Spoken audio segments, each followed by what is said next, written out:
Solo un brindis, dijo Román, mostrando una sonrisa perfecta que parecía ensayada. Observé su mano, demasiado calculada, demasiado precisa, mientras levantaba su copa hacia la mía. Ahí estaba un movimiento rápido del pulgar, un leve giro de muñeca. Algo pequeño, casi invisible, cayó en mi bebida. No me miró, ya estaba girándose hacia la multitud, alzando la copa más alto, reclamando atención. Por la mujer que nunca dejó de trabajar, dijo con una sonrisa que destellaba confianza. Y ahora por fin descansa. Risas suaves, aplausos educados. Jimena no rió, estaba absorta en su celular. Sonreí, lo justo, y cuando Román se dio la vuelta, alargué la mano sobre la mesa y cambié mi copa con la de Clarisa. Ella no había tocado la suya demasiado ocupada, criticando el arreglo floral que yo había elegido. No se dio cuenta. Nadie lo hace cuando eres lo suficientemente silenciosa y cuidadosa. Chocamos las copas. Bebieron. Bueno, ellos bebieron. 10 minutos después, estaba cerca de la mesa de postres cuando se oyó un estruendo. Un golpe seco vidrio contra baldosa. Luego jadeos. Una silla rechinó al ser arrastrada. Clarisa estaba en el suelo, su mano inerte, su boca temblando como si las palabras se le escaparan. Su copa yacía rota a su lado, el líquido ámbar formaba un charco bajo su codo. Un mesero corrió hacia ella. Alguien gritó pidiendo hielo. Román se quedó paralizado. Yo no. Retrocedí lo suficiente para no pisar el desastre, pero no tanto como para parecer indiferente. Coloqué mi copa en el borde de la mesa de buffet y crucé las manos.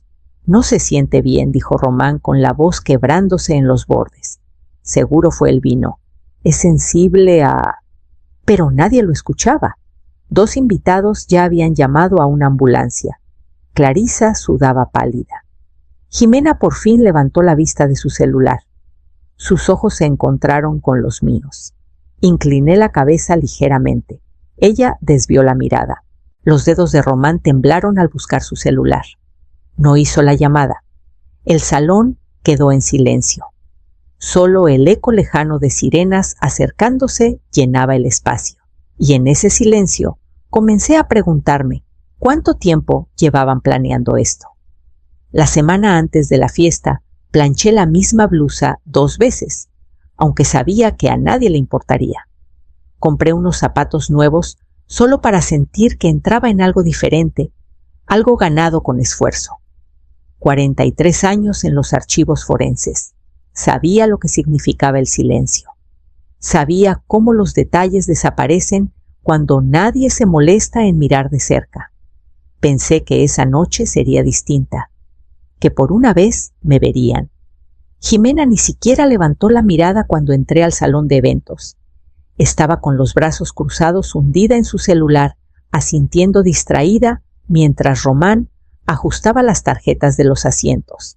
Él se había encargado de todo, desde el lugar hasta la disposición de las mesas, incluso la música, nada que yo reconociera, nada que me gustara. Cuando pregunté por la presentación de fotos que había preparado con imágenes antiguas del laboratorio Román, sonrió. Decidimos no usarla. Se sentía anticuada. No hubo discurso para mí, ni un momento con el micrófono, solo Román de pie en la mesa principal recitando una lista pulcra de mis logros como si los hubiera sacado de un folleto. Jimena estaba a su lado, con los brazos colgando, sonriendo solo cuando un flash la atrapaba. Me senté ahí con las manos cruzadas en mi regazo, asintiendo como si estuviera viendo el retiro de alguien más, no el mío. Incluso la mesa donde me pusieron estaba a un lado, lo bastante cerca para ser cortés, lo bastante lejos para ser olvidada. Llegó el pastel. Nadie preguntó si me gustaba el sabor, no lo probé. Román alzó su copa y me sonrió como si debiera estar agradecida por el esfuerzo. Y entonces vino el polvo, el cambio de copas, el silencio. No era el final que imaginé, no. Pero los finales no siempre piden permiso. Salí del salón de eventos mientras los paramédicos sacaban a Clarissa por la puerta lateral. Nadie me detuvo. Afuera me quedé un momento viendo las luces desvanecerse. Luego saqué mi celular de la bolsa, lo desbloqueé y comencé a revisar la aplicación de grabadora de voz. Tenía 29 años cuando sonó el teléfono por la explosión. Dijeron que fue instantáneo, que no habría sentido nada. Me pregunté cómo podían saberlo. Recuerdo mirar la pared sobre la estufa, preguntándome si alguna vez volvería a cocinar para alguien más. Jimena tenía 4 años. No entendía la muerte, solo la ausencia. Durante semanas me preguntó dónde estaba su papá. Le conté la verdad en pedacitos lo bastante pequeños para que los tragara sin ahogarse. Tomé el primer trabajo que conseguí archivando registros municipales de día. Por las noches trabajaba en la recepción de una pequeña oficina de abogados, ordenando correo y cambiando cartuchos de tóner. Recortaba cupones, preparaba cada comida, me cortaba el pelo yo misma. Vendí el televisor. Más tarde vendí el anillo. Mi anillo de bodas, el de la banda fina, con 3 diamantitos que brillaban perfecto bajo la luz del sol. Pagó el curso de preparación para el examen de abogacía de Jimena. Ella lo aprobó a la primera. No volví a casarme. No porque no quisiera amor, sino porque no encontré a alguien que no me pidiera renunciar a la poca estructura que había construido. No necesitaba mucho. Solo ver a Jimena de pie en un juzgado, diciendo objeción con firmeza, haciendo lo que yo nunca tuve la oportunidad de hacer. Cuando se comprometió con Román, sonreí y les ofrecí la casa. Es demasiado grande para mí. Sola, dije, aunque yo misma había plantado cada flor de ese jardín. Con los ahorros que junté a lo largo de décadas, compré un departamentito modesto, pagado de contado, sin deudas, sin preguntas. En su boda me sentaron cerca del fondo. El número de la mesa no importaba. Estaba ahí para apoyarla. Siempre ahí. Solo la madre. Solo la sombra constante detrás de la que brillaba. Y aún así, de alguna manera no suficiente para protegerme de la traición. Esa noche, después de la fiesta, abrí el cajón donde Román había deslizado esa carpeta roja. La música se había detenido. Los invitados se habían ido. Solo quedaba el tintineo de los vasos y las voces apagadas del personal recogiendo las mesas. Salí al pasillo lateral más por instinto que por intención. Necesitaba distancia, silencio. Entonces lo escuché. La voz de Román, baja, pero urgente, se coló por la esquina como una amenaza sin rostro. Tú dijiste que la mantendría callada el tiempo suficiente para conseguir la firma, sisió. Una pausa. Luego otra voz masculina irritada. ¿Tú la cambiaste?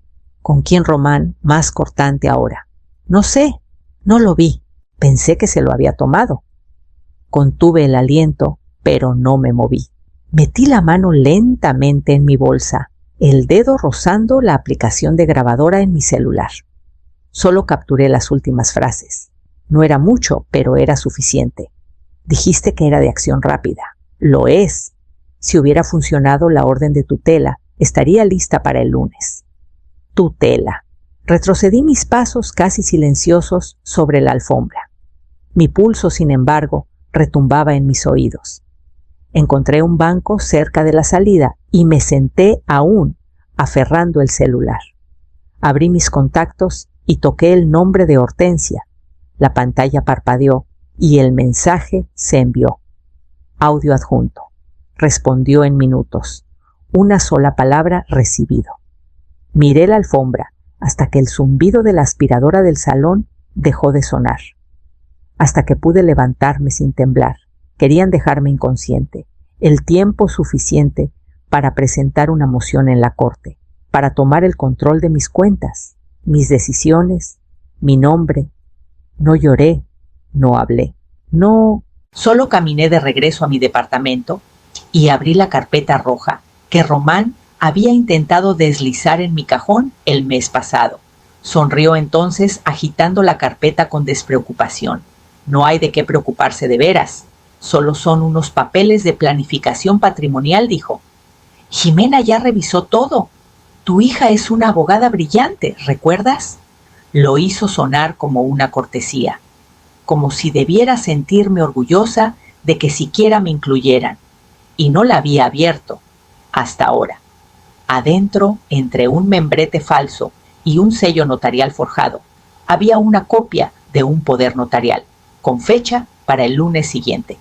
Tomé la carpeta y tomé el teléfono. La carpeta estaba justo donde él la dejó, en el cajón del comedor, bajo los manteles que no había usado desde el Día de Muertos. Roja, sin etiqueta, demasiado delgada para ser inofensiva.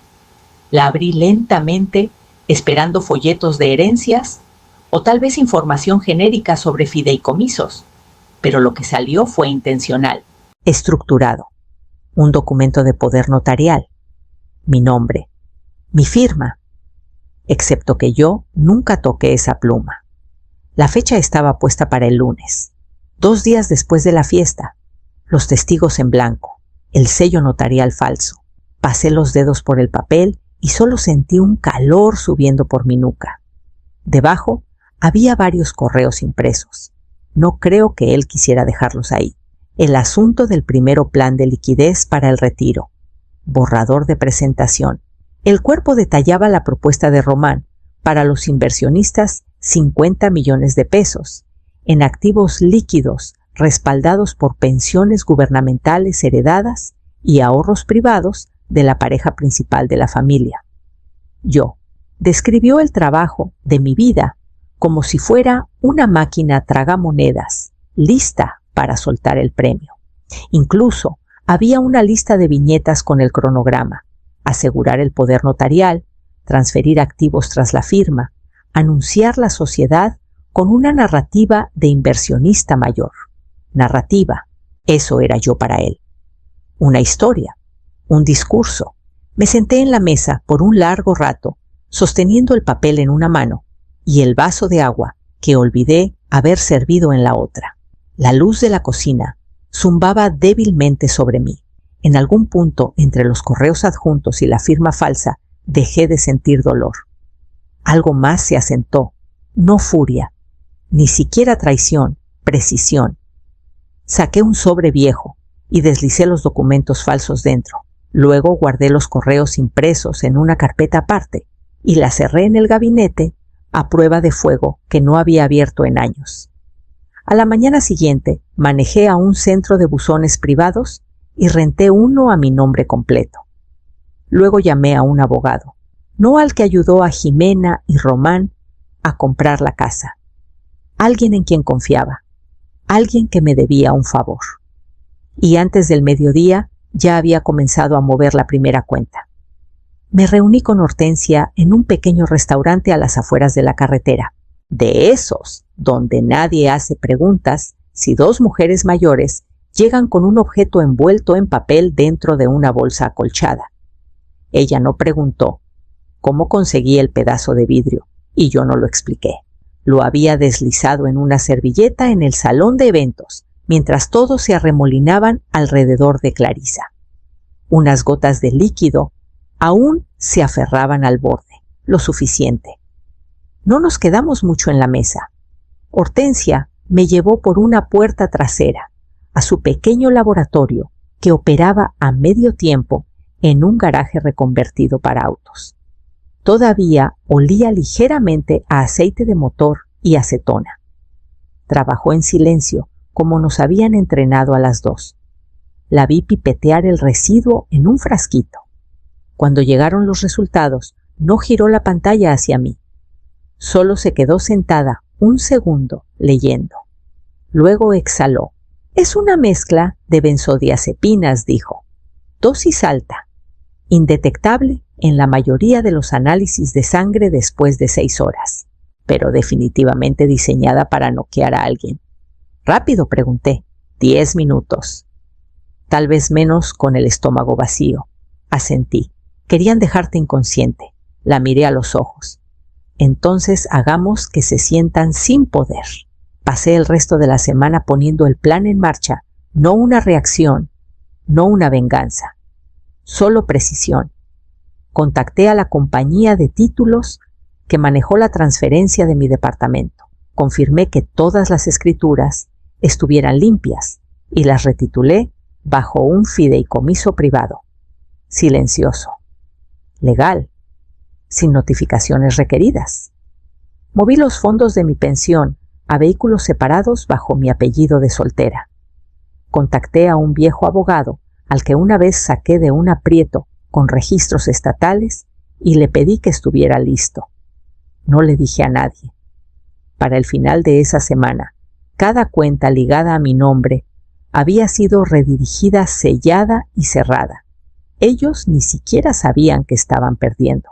El empleado detrás del mostrador apenas levantó la vista cuando deslicé mi identificación por la ventanilla. Necesito confirmar la titularidad de una propiedad residencial, dije. Tecleó un momento y luego giró la pantalla hacia mí. Unidad 4C verificada. Única propietaria Selvara Trentmore. Asentí. Bien, quiero transferirla a un fideicomiso. Sus dedos se detuvieron. ¿Ya tiene uno establecido? Aún no, dije, pero lo tendré mañana. Fue la expresión en su rostro la que me dijo que esperaba ver más nombres en el registro como el de una hija, un yerno, pero nunca los había añadido, a pesar de las sugerencias de Román, a pesar del silencio de Jimena.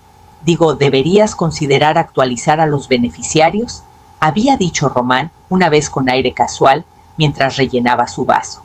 Facilita la transición en emergencias. Recuerdo haberle sonreído. Lo pensaré. Lo hice. Y decidí. Pasé el resto de la tarde en una pequeña oficina legal a 2 calles de ahí, estableciendo un fideicomiso revocable, bajo un nombre de titularidad privada indescriptivo, imposible de rastrear sin intervención judicial. Transferí el departamento, el coche, las cuentas, una por una.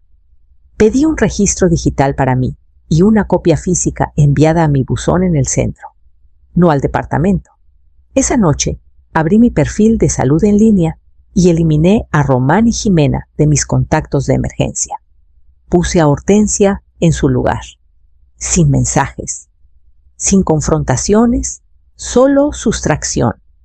Para la mañana siguiente, mi nombre ya no estaba junto al de ellos en ningún formulario. Y por primera vez en años no me sentí atada a nadie que pensara que era una carga, que hablaran de mi edad, que me llamaran solitaria o difícil o olvidable. Podían decir lo que quisieran, pero ya no podían tocar un solo peso de lo que había ganado. Al día siguiente pasé por el banco. Pedí que pusieran una alerta en cualquier intento de acceder a mis cuentas con autorización externa. Empezó con 3 llamadas perdidas, luego 5. Para el mediodía tenía 15 mensajes de voz de un número desconocido que ya sabía que era de Román. No contesté. A las 2:30 comenzaron los mensajes de texto. ¿Puedes llamarme? Hay un problema con las cuentas. Podría ser un error del banco. Podemos arreglar esto. Selvara, solo necesitamos acceso otra vez. No respondí. Me senté en mi sala con un vaso de agua y vi el sol arrastrarse por el suelo. A las 5:12 de la tarde hubo un golpe seco en mi puerta, sin timbre, solo puños. Abrí y encontré a Jimena parada tiesa como poste. «Congelaste las cuentas», dijo. No era una pregunta. No respondí. Su voz se alzó. «¿Por qué lo hiciste? Estábamos manejando todo por ti». Román lo tenía controlado. Retrocedí un paso y dejé la puerta más abierta.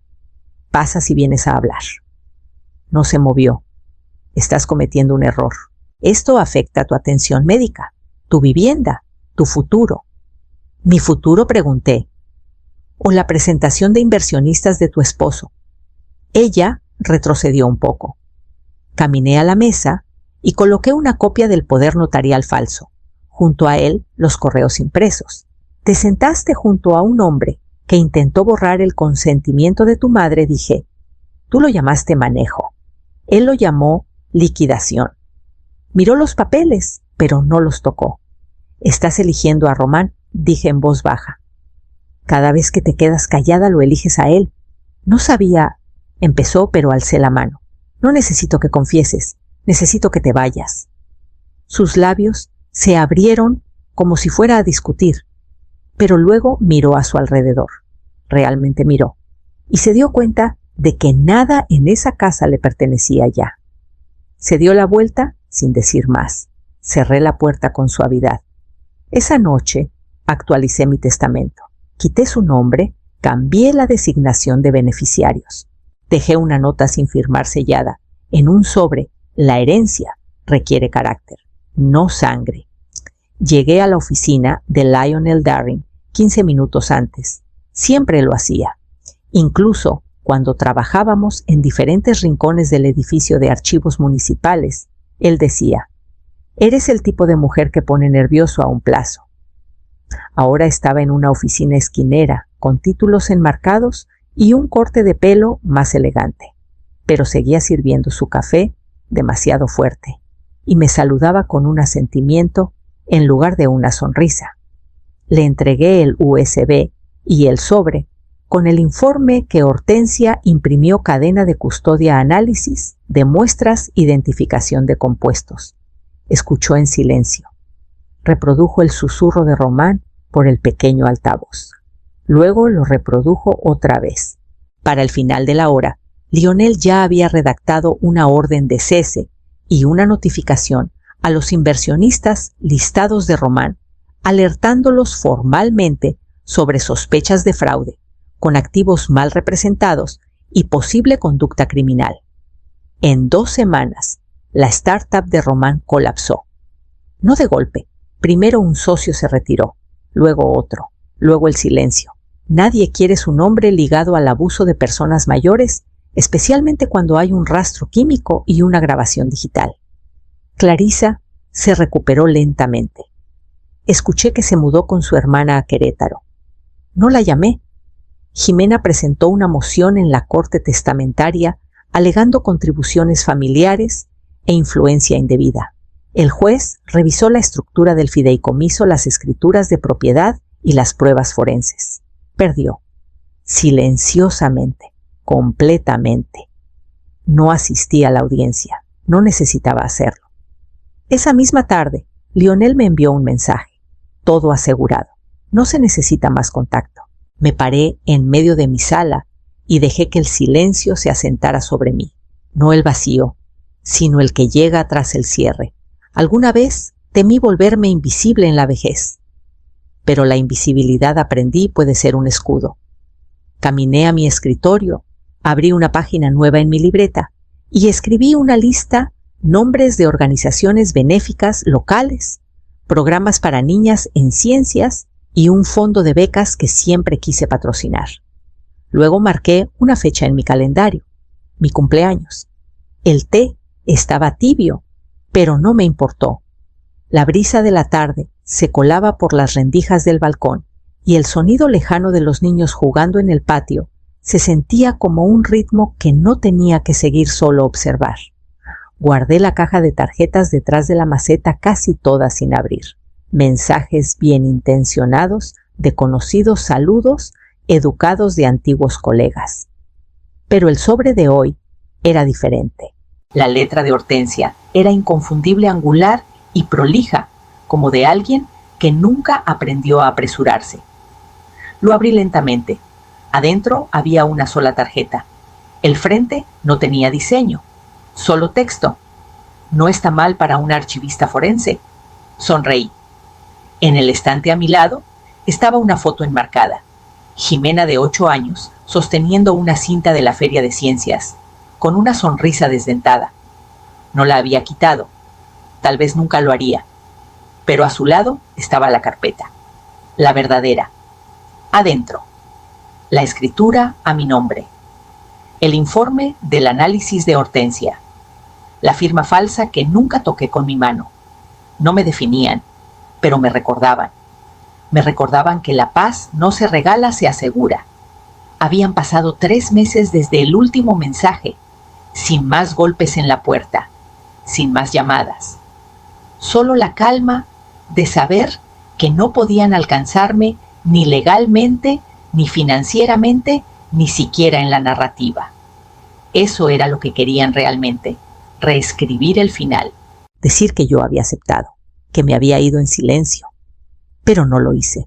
Guardé mis propios registros. Siempre lo había hecho. Y ahora finalmente nadie podía editarlos más que yo. Alcé mi taza no por ellos, no por lo que se perdió, sino por el aire, por la calma, por saber que soy la única sosteniendo la pluma. No brindo con veneno, brindo con paz.